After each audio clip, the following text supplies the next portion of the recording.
कि होई जाला जिंदगी बेकारे हो। अरे दिलवा टूटल पजना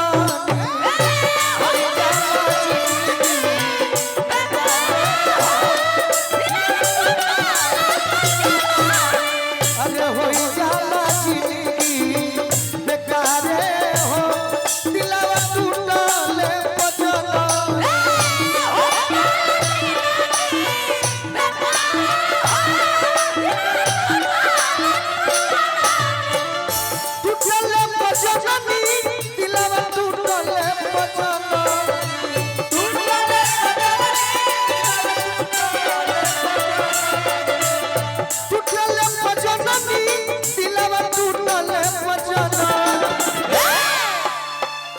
बहुत दर्द देला। अरे बहुत दर्द देला प्यारे हो। दिलवा टूटल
एगो बात तू जानत का।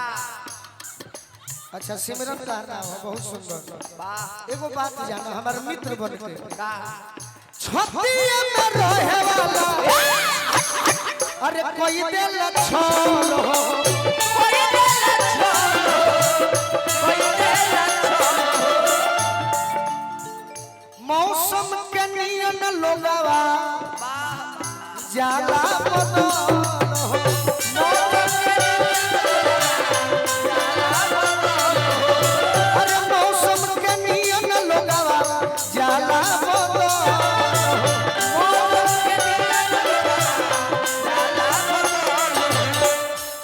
फरमाइश में समने का करी तोहरो के जानो तनी।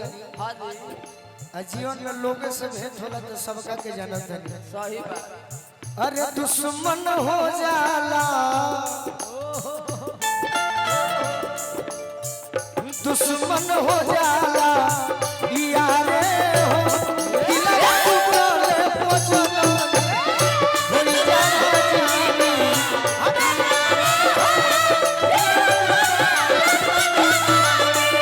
दुश्मन हो जाला यारे हो। दिलवा टूटल पजना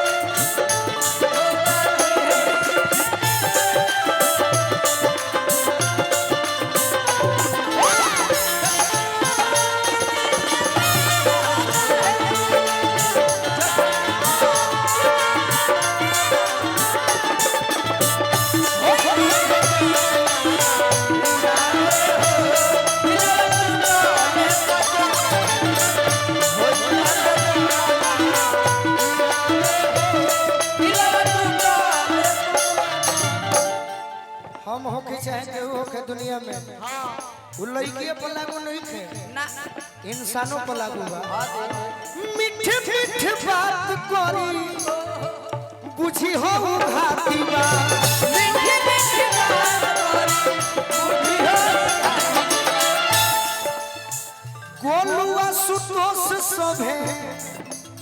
अरे मतलब के साथी बा बोलुआ सुतोष सभे मतलब के साथी बा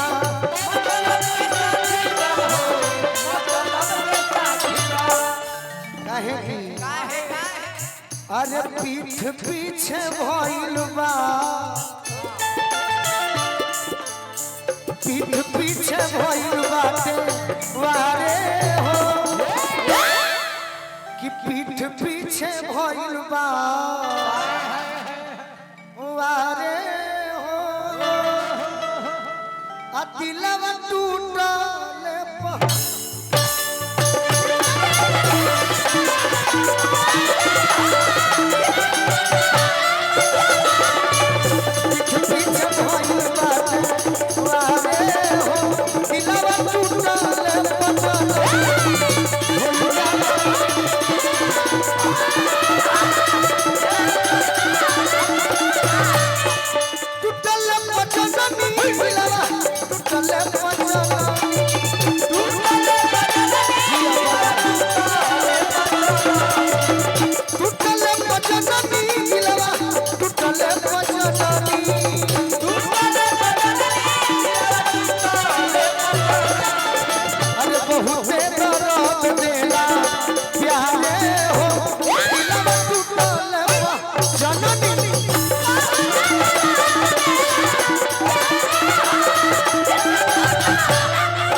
बेकारे